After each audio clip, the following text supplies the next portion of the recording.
Njagala menye ensonga zino mu ddakiika emu lwaki ndowooza nti Kenzo teyalowoozezza mu kugamba nti bamuwa abaana kuba yafunye omukyala. Ensonga esookera ddala, Nyamutoolo si housewife, tagenda kubeera awo atuule nti alabirira abaana kubanga minisita alina bintu bingi nnyo ebyokukwasaganya.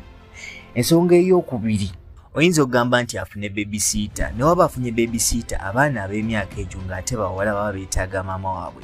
Wano mu Buganda tugamba nti nno omwana omuwala aseera na nnyina, so baba beetaaga okuyigira ku maama waabwe batya bayinza okuyita mu nsi.